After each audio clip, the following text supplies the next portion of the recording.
শুভেচ্ছা রাজানগরবাসীর পক্ষ থেকে গোলাপের শুভেচ্ছা। মুন্সিগঞ্জের সিরাজদিখানে জাতীয়তাবাদী বিএনপি ঈদ পরবর্তী শুভেচ্ছা বিনিময় অনুষ্ঠিত হয়েছে।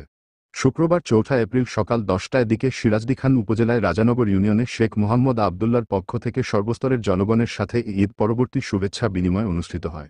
প্রধানমন্ত্রী ম্যাডাম খালেদা জিয়ার পক্ষ থেকে, শহীদ রাষ্ট্রপতি জিয়াউর রহমানের পক্ষ থেকে সবাইকে আমরা ঈদের শুভেচ্ছা জানাই।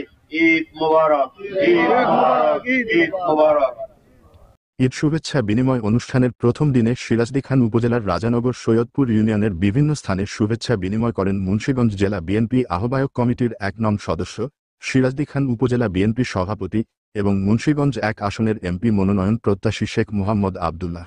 এবং আমার নেতা কর্মীদেরকে এবং এলাকার জনগণদেরকে, আমার নেতা তারেক রহমান বিদেশ থেকে শুধু চিন্তা করেন আমার দেশের। এ সময় উপস্থিত ছিলেন সিরাজদিখান উপজেলা বিএনপি সাধারণ সম্পাদক এম হায়দার আলী। ১৭ বছর পর ঈদের পরে সবাই একত্রিত হতে পেরেছি, কারণ দপ্তর সম্পাদক ওহিদুল ইসলাম ওয়াহিদ, ১ নং যুগ্ম সাধারণ সম্পাদক আতাউর রহমান, উপজেলা যুবদলের আহ্বায়ক মোহাম্মদ ইয়াসিন সুমন। আমরা এমন একজন নেতৃত্ব পেয়েছি, এমন একজন নেতা পেয়েছি যার অপেক্ষায় হাজার হাজার মা-বোনের অপেক্ষা রয়েছে, হাজার হাজার মেহনতি মানুষের অপেক্ষা করছে। তখন জেলা স্বেচ্ছাসেবক দলের সাধারণ সম্পাদক সিদ্দিক মোল্লা, সেটা হলো আমাদের মুন্সিগঞ্জের আলহাজ শেখ মোহাম্মদ।